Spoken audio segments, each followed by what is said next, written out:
할렐루야. 사사기서 19장, 어제도 말씀드렸다시피 이 19장은 사사의 시대적 흐름에 편성하여 기록된 성경이라기보다 그 시대의 상황들을 반영한 말씀이다. 이 시대의 흐름에 따라서 사사들이 어떤 역사를 이루었고 하나님께서 일하시는 것들 가운데 쓰임을 받았고에 대한 기록이 아니라 이 시대의 상황이 지금 아주 폐역했고 하나님 떠나 있는 상황이라는 그 사실에 대해서 구체적으로 기록되어진 말씀이다 생각하시면 되겠습니다.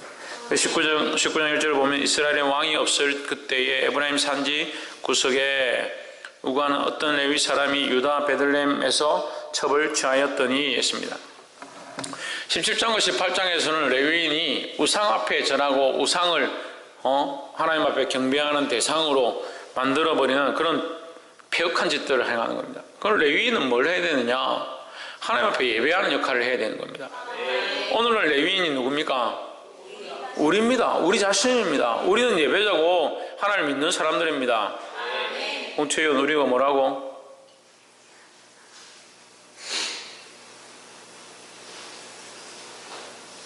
지대현 우리가 뭐라고? 뭐라노? 박건도 우리는 뭐라고? 홍준 우리 뭐라고? 우리는 레위인이다. 레위인. 우리는 이 시대의 레위인이다 하는 거예요. 왜 우리가 이 시대의 레위인이냐? 예배하는 자이기 때문에 레위인이다 하는 거예요. 그 레위인은 하나님 앞에 예배하는 자로 서 있다는 겁니다. 레위인이 크게 해야 될 게 하나님 앞에 예배하고 제사를 드리고 제물을 드리는 것이 우리 레위인들이 해야 될 모습들이다. 오늘 우리가 또한 하나님 앞에 예배하고 많은 사람들이 하나님 앞에 예배하는데 나아가게 하는 것이 우리가 해야 될 일이라는 겁니다.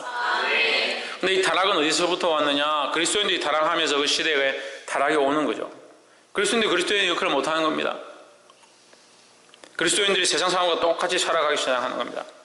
엄란한 짓들을 하고 세상에 보지 말아야 될 것들을 보고 욕하지 말아야 될 것 욕하고 입술에 더러운 말들을 두고 세상의 친구들과 사귀고 하나님의 말씀을 떠나서 세상에 노는 것들을 더 좋아하면 우리가 레위인의 모습들을 잃어버리는 거예요. 그러니까 여기 18장에 나와 있는 레위인이 뭐합니까? 자기 17장 18장에 나와 있는 이 레위인이 돈을 벌기 위해서 먹고 살기 위해서 우상을 섬기는데 자기가 거기 가서 제사를 하는 거예요. 누구에게? 하나님께 제사를 한다 하면서 하나님께 예배한다 하면서 우상 앞에 가서 절하는 거예요. 19장에서는 이 레위인은 뭘 하느냐? 세상 사람들과 똑같이 첩을 두기 시작하는 거예요.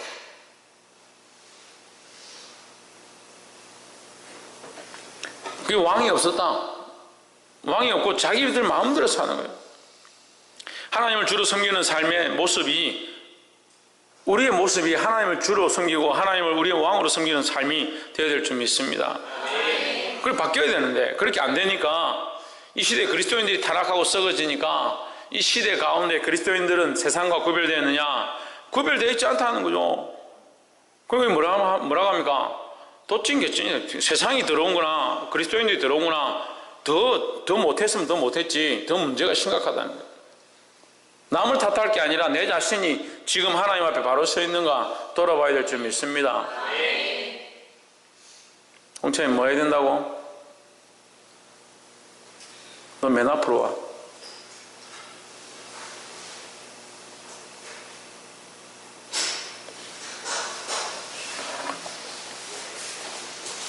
옆에 사람 보십시오. 자신을 먼저 돌아봅시다. 그러니까 지금 이 사사기 시대, 이 시대의 타락의 온상은 뭐냐? 세상의 타락도 타락이지만 하나님의 백성이 역할을 못하니까 이 세상이 더 타락의 길로 가는 거예요. 지금 이 시대도 마찬가지로 그리스도인들이 그리스도인의 역할을 못하니까 더 타락의 길로 가고 바른 진리와 바른 것들을 구별하지 못한다는 거예요. 그래서 세상이 타락해 가는 거예요. 세상이 아이고 타락했다 말세가 가까웠다 그렇게 말하기 이전에 누구를 돌아봐야 되냐? 자신을 돌아볼 수 있어야 되는 거야. 주머니 손 빼고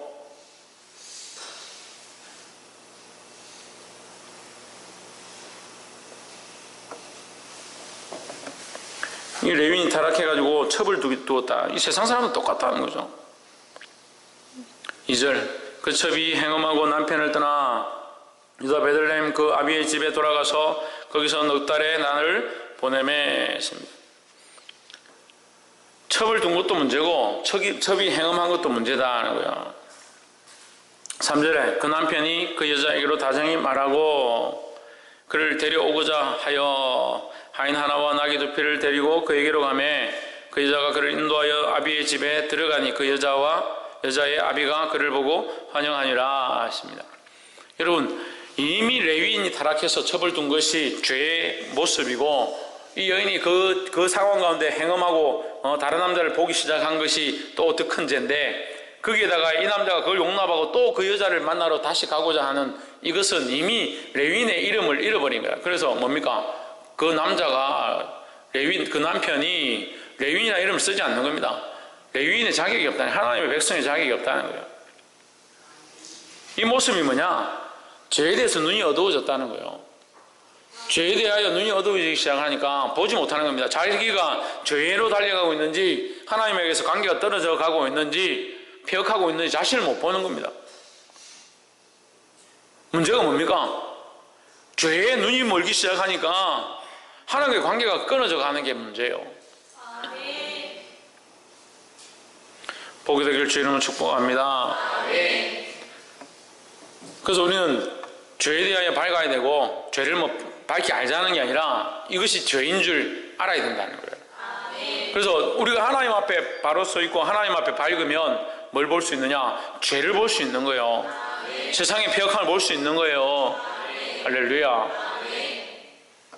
죄에 대하여 눈을 뜨시기를 주님으로 축복합니다. 그러니까 이 4절에 그 첩의 장인이 보고 맞아가지고 좋다고 와서 고맙다고 얼마나 대접을 잘해주는지 며칠을 계속 머물러 있은 거예요. 가겠다 하는데 또 붙잡고 한 잔 더 하고 가라고, 밥 좀 더 먹고 가라고, 힘을 얻고 가라고, 자고 가라고 이렇게 해서 5절과 6절과 7절에 계속 그렇게 하는 겁니다. 그래 도저히 안 되겠다 싶어서 9절에 보면 그 사람이 이제 일어나서 하인과 더불어 길을 떠나기 시작했습니다. 길을 떠났는데 10절에 보시면 그들이 어디에 도착했냐? 여부스에 도착했다. 여부스는 그래도 레위 이 사람이 그래도 정신이 있으니까 다른 민족에게는 가지 않겠다. 그래서 누구에게 가려고 하느냐? 자신의 민족에게 가려고 하는 겁니다. 그들이 막 길을 떠났는데 해가 막 젖은 거예요. 어디쯤 왔는데 여부스쯤에 왔는데 해가 젖은 거예요. 그래도 그가 힘을 좀 더 내서 자기 동족에게 가겠다 해서 14절 모두 앞으로 행하더니 베냐민에 속한 기브아에 가까이 이르러는 해가 진지라. 베냐민에 속한 기브아, 베냐민 지파에 속한 기브아에 그가 들어가게 되었다라는 거예요. 제가 이 말씀을 전하다 보니까 막 급하게 전할 때 이렇게 한 번씩 실수를 하는 것 같아요. 제가 그 12지파 중에 말제가 단이라 이렇게 했는데 제 생각 속에 이제 말제가 베냐민인데 말제를 제 착각을 어떻게 했냐면 요한계시록에서 12지파 중에 이름이 없어진 지파가 있죠. 단지파입니다. 단지파가 폐역해서 하나님 원하시는 길을 떠나서 자기 길로 쫓아가니까 결국 단이 자기 이름에서 이거 빠져버립니다. 12지파 중에서 빠져버리고 레위지파가 다시 그 자리를 차지하게 되죠. 제가 이제 단이 떨어졌다는 사실을 생각하다가 이제 내가 막내라고 잘못 얘기를 했는데 베냐민이 말제고, 단은 계시록에 이름이 빠져버린 지파 중에 하나다 이렇게 생각하시면 되겠습니다. 그래서 기브아에 이르렀는데 도착해보니까 해가 졌으니까 어디 들어가야 되잖아요. 15절 기브아에 가서 유숙하려고 그리로 돌이켜 들어가서 성읍 거리에 앉았으나 그를 집으로 영접하여 유숙케 하는 자가 없었더라. 길에 들어가 보니까 해가 졌으니까 아무도 집에 들어오라 이렇게 맞이하는 자가 없었다. 이 구약시대에는 그래도 같은 민족끼리 만나면 집에 이렇게 초대해서 함께 거하게 하는 그런 풍습이 있었습니다. 그래서 손대접하기를 힘썼는 거죠. 대접하는 것을 즐기했다는 거예요. 근데 대접하는 사람들이 없더라.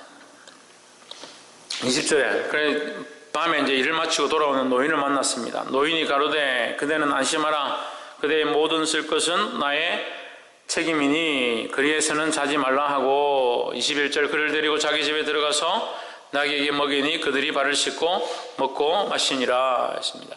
근데 여기서 사건이 터집니다. 어떤 사건이 터지냐? 이 소돔과 고모라에 있었던 사건과 똑같은 사건이 터지는 겁니다. 22절에 그들이 마음을 즐겁게 할 때에 함께 이제 식사를 하고 즐겁게 나누고 있을 때에 그 성읍의 불량배들이 그 집을 에워싸고 문을 두들기며 집주인 노인에게 말하여 이르되 내 집에 들어온 사람을 끌어내라. 우리가 그와 뭐하려? 관계하리라 하니, 이 관계는 뭐냐면 성적인 관계를 말하는 거예요. 그러니까 소돔과 고모라가 어떻게 망하냐면 천사들이 하나님의 사자들이 그 땅을 탐지하러 왔을 때에 그 소돔과 고모라에 있는 사람들이 쳐들어와 가지고 그 사람들을 끌어내라. 우리가 지금까지 보지 못한 자이다. 그 사람들과 우리가 관계하려 하노라. 그 상관하려 하노라 하죠. 상관. 이게 뭐냐면 성적인 결합을 얘기하는 겁니다. 그래서 소돔과 고모라의 멸망의 가장 큰 키워드가 뭐냐? 동성애인 거죠. 그래서 동성애가 문제가 되는 겁니다. 동성애 자체가 왜 문제가 되냐면 육체의 쾌락을 쫓아가는 최악의 말로가 동성애인 거예요. 하나님께서 더럽다고 말씀하신, 부정하다고 말씀하신 이 동성애와 수간과 시체화하는, 부모화하는 건친, 이런 것들이 지금 이 사회에 점점 이슈가 되어가고 아이들이 도덕적으로 타락하니까 그게 아무렇지도 않은 것처럼 아이들 안에 서로 얘기를 나누고 정보를 공유하고 그렇게 돼가는. 그냥 애들을 세상에 내버려두면 안 돼요. 그 내버려두면 자기들이 알아서 뭐 나는 건전하게 살 거야, 거룩하게 살 거야, 거룩해질 것 같습니까? 원래 본성이 안 거룩한데 어떻게 거룩해져요? 거기다 거룩하지 않은 사람들이 모이는데 어떻게 거기 가서 거룩해지냐고요.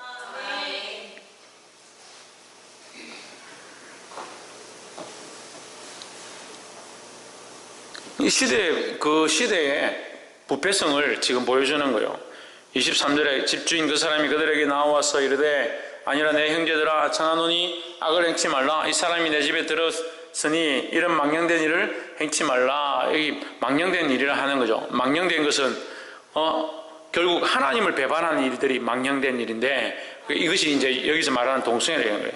24절 보라 내가 내 처녀딸과 이 사람의 첩이 있은즉 내가 그들을 끌어내리니 너희가 그들을 욕보이든지 어찌하든지 임의로 너그 마음대로 하고 오직 이 사람의 이런 망령된 일을 행치 말라. 이 노인도 어떤 일을 하냐면 이 사람은 우리에게 들어온 손님이니까 이 손님에게 함부로 하지 마라. 함부로 하지 말고 차라리 너희들이 그렇게 심하게 보니까 이제 상황적으로 봤을 때는 불량배들이 몽둥이들을 쳐들어와가지고 문을 두드리고 죽이겠다고 막 이렇게 하니까 무서워서 이제 얘기를 한 것 같아요. 내 딸을 보내겠다. 내한테 딸이 있고 처녀인데 아직 결혼도 안 했다. 처녀딸이 있고 그리고 이 사람의 첩이 지금 같이 있는데 이 사람을 이 딸하고 첩을 줄 테니까 똑같죠? 저기 소돔과 고모라 멸망할 때 똑같습니다. 롯도 자기 딸들을 주겠다라고 하는 그런 상황과 똑같다는. 따라서 죄를 막지 말자. 죄로 죄를 막으면 안 돼. 죄로 죄를 막으려고 하면 안 됩니다. 우리는 무엇으로 죄를 막으려고 해야 합니까? 진리로 죄를 막으려고 해야 되는 겁니다. 우리는 진리 가운데로, 빛 가운데로, 말씀 가운데로, 하나님의 의 가운데로 나아가서 이 세상이 죄악으로 타락해가는 이 시대에 진리로 싸워 이겨야 되는 거예요. 근데 대부분 어떻게 하냐면 죄를 죄로 막으려고 하는 거예요. 타락한 것들을 타락한 걸로 막으려고 하는 겁니다. 그럼 같이 망하는 거죠. 같이 폐역으로 달려가는 거죠.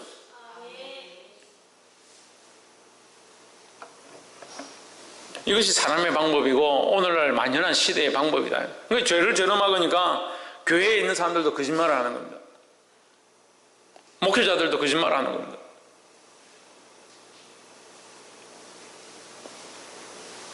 이거 만나서 얘기를 해보면 자기들이 원수를 갚으려고 아니 목회자가 왜 원수를 갚으려고 하는 거야?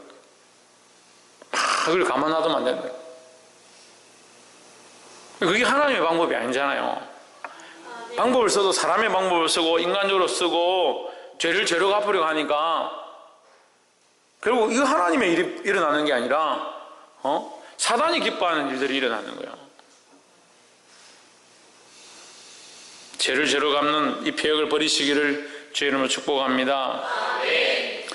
25절 우리가 듣지 아니함으로 그 사람이 자기 첩을 무리에게로 붙들어내매 그들이 그에게 행음하여 밤새도록 욕보이다가 새벽 미명에 놓은지라 했습니다. 그 첩을 이 사람이 어차피 이왕 베리 누굴 끌어냈냐 그 첩을 밖에다 끄집어내고 문을 잠가버렸어. 이 시대적 상황이 여자에 대한 인권이 없는 거죠. 지금은 그래도 참 이 여자들이 우리 그 자매들이 대접을 잘 받는 거예요. 옛날에는 살리지도 않아서 숫자에도 안 넣어놔서 이런 급박한 상황이 되니까 여자들 밖에다 쫓아내버리고 문을 잠가버려. 참. 그래서 여러분 인권적으로 우리가 대우를 잘 받는 게 감사하다. 여자들뿐만 아니라 남자들 다 마찬가지. 이 시대적인 상황이 그래도 인권이 많이 올라가서 감사하다는 거예요. 그렇지만 인권이 올라가는 것은 문제가 아니고 인권이 올라가다 보니까 하나님에 대한 신권에 도전하는 거예요. 인권이 자꾸 올라가냐 인격적인 문제들을 자꾸 올려보내고 높이니까 하나님의 권위 앞에 도전하는 거예요. 자기가 잘나고 인권이 최고고 자기를 왜 무시하냐? 그럼 어디 도전하냐? 하나님 신권에 도전합니다. 그 하나님의 존귀함들에는 자기가 아무 생각이 없고 자기 자신이 중요한 거, 자기 자신이 존귀한 거 그거에만 집중하는 거예요.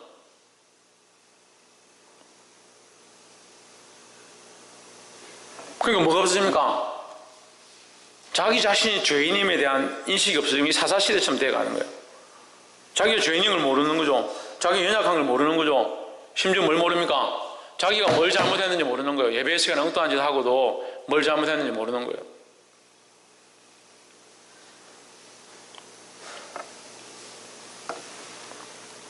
보게 되기를 소망합니다. 26절에 동틀 때에 여인이 그 주인의 우간 그 사람의 집 문에 이르러 엎드려져 밟기까지 거기 누웠더라 했습니다. 이 말씀 읽으면서 참 마음이 아팠는데 이 남자가 이 여자를 어쨌든 가서 데려왔습니다. 자기 아내니까 데려와가지고 지금 자기 고향으로 가려고 하는데 그 상황이 급해지니까 그 아내를 갖다가 밖에다 버린 거예요.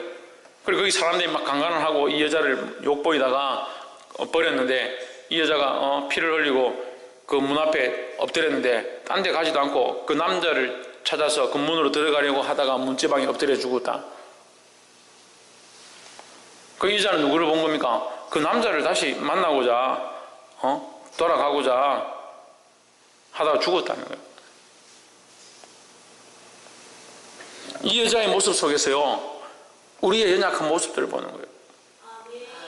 진작부터 진리대로 하나님의 말씀대로 살았으면 될 건데 세상을 쫓아가다가 나중에서 죽을 때 됐어야 다시 돌아오려고 몸부림쳐도 돌아오지 못할 그 길에 서 있는 사람들의 모습들이 너무 많은 시대에 살고 있어요. 이해가 안 돼요? 세상에 즐길 걸 다 즐기고 세상에 복락이 있을 거라고 세상 쫓아가다가 나중에서야 겨우 돌아와가 아이고 그래도 내가 옛날에 하나님 믿었지 하고 돌아오려고 하니까 이미 늦어버려. 무슨 생각하냐? 죽을 때쯤 돼가지고 내가 예수 믿고 그 문 열고 들어가면 되겠지. 이미 늦었다는 거야. 그렇게 했으면 이 여자가 들어와야 되잖아요. 못 들어오잖아요. 빨리 정신을 차려야 되는 겁니다. 28절 그에게 이르되 일어나라 우리가 떠나가자 하나 아무 대답이 없는지라 이에 그 시체를 나귀에 싣고 행하여 자기 곳에 돌아가서 이 레위인이 아침에 일어나가지고 이 여자를 보고 이제 죽은 걸 보니 깨고도 안 일어나거든요. 일어나자 가자. 이 못돼 묻죠 진짜. 죄에 미치기 시작하면 죄에 눈이 어두워지면요 죄인 줄 모르고 자기의 피역함을 못 보는 거예요. 아유 목사님 뭐 그런 일이 생기겠습니까? 믿음으로 순종하면 될 건데 사사로운 것들에 불만을 가지고 구체적으로 얘기할게요. 목사님한테 불평불만하기 시작은. 저한테 얘기를 안 해요. 자기들끼리 모여서 불평불만해요. 자기가 친한 사람하고 둘이서 불평불만해요. 목사님 꼭 뭐 이렇게 할 필요 있나?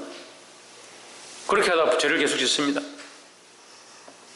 나중에 막 이렇게 하다 보면 그게 죄인 줄 모르는 거예요. 자연스럽게 그렇게 하는 겁니다. 근데 죄인 줄 모르니까 어떻게 합니까? 뭘 안 하겠습니까? 회개하지 않습니다. 돌이키지 않습니다. 그렇게 말한 것들에 대한 자기 삶을 돌이키고 하나님 앞에 바르게 해야 될 줄 모르는 거예요. 홍준은 뭘 안 한다고?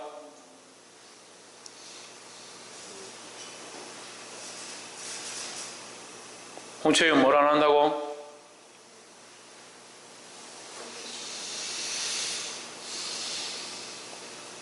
너 둘이 좀 남아봐라. 지대현 뭘 안 한다고? 우리 회개를 안 한다고. 회개를 안 한다고요. 뭘 모르니까? 자기 잘못을 모르고 자기 죄를 모르니까 자기 회개할 줄 모르는 거예요. 자기 잘못을 볼 수 있어야 되는 겁니다. 그럼 잘못을 못 보는 이 제일 이제 비참한 상황 29절에 그 집에 이르렀으는 칼을 취하여 집에 들어가가지고 뭔 짓을 하냐면요. 그 자기 아내를 식탁 위에 올려놓고 토막을 내는 거예요. 토막을 내가 12덩어리를 만들어가지고 봉투에 담아가, 그걸 사방에, 이스라엘 사방에 12지파한테 보냈습니다. 30절에 그것을 보는 자가 다 가로되 이스라엘 자손이 애굽 땅에서 나온 날부터 지금까지 이런저런 행치도 아니하였고 보지도 못하였도다 생각하고 상의한 후에 말하자 하니라 했습니다. 20절에 가면요, 이 동족 상간의 비극이 벌어집니다. 이 일로 말미암아 20장에서요 30절 보세요. 30절에서 이 보냈는데 이스라엘 12지파가 애굽에서 30절